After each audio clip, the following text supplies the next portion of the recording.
Well, I found out it's going to take a bit of work to bring the Democratic Party together, if they're any indication. We wanted to talk to young women, Joe, and the reason is NBC did an analysis of the exit polls and the contests that have been held so far. Bernie Sanders, with women under 30, beats Hillary Clinton 68 to 31%.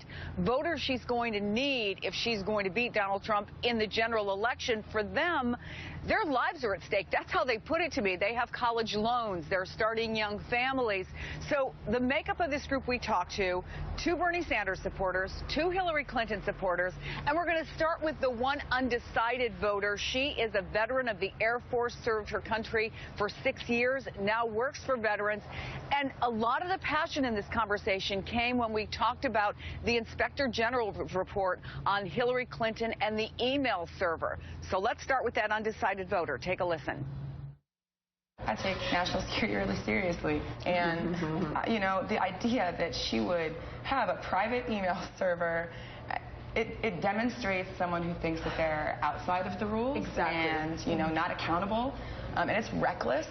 And the most disappointing part about all of it is I don't feel like she's taking responsibility for it. Jessica, you're a supporter of hers, so are you worried about the whole email controversy and what it means for the election? I agree with those concerns, but the report also stated that she was not the first person to do this, that this was a consistent thing with other people who held that office. When people are in positions of power, they have a responsibility and a duty to make sure that what they do is transparent.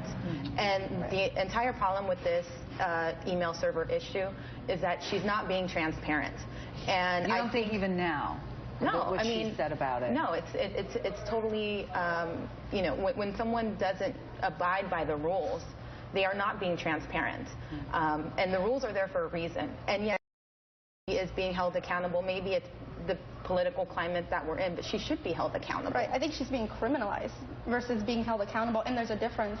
And I think that for Bernie supporters who talk a lot about, you know, mass incarceration, talk about how the system is broken, how we're criminalizing all of these people of color, but then we're criminalizing one person for one mistake, which defeats the purpose of exactly for me, it's not just about the emails themselves. It speaks to her character, right? And when we're talking about, like, who do we want leading us in a larger sense than just specific policy issues or specific, you know, decisions, I want someone who I can trust, who I think has, you know, a character that is credible, and that, you know, I'm going to believe what that person says to me when they say it, and that I'm going to believe that they hold themselves, good leaders hold themselves to higher standards than they hold the people below them, right?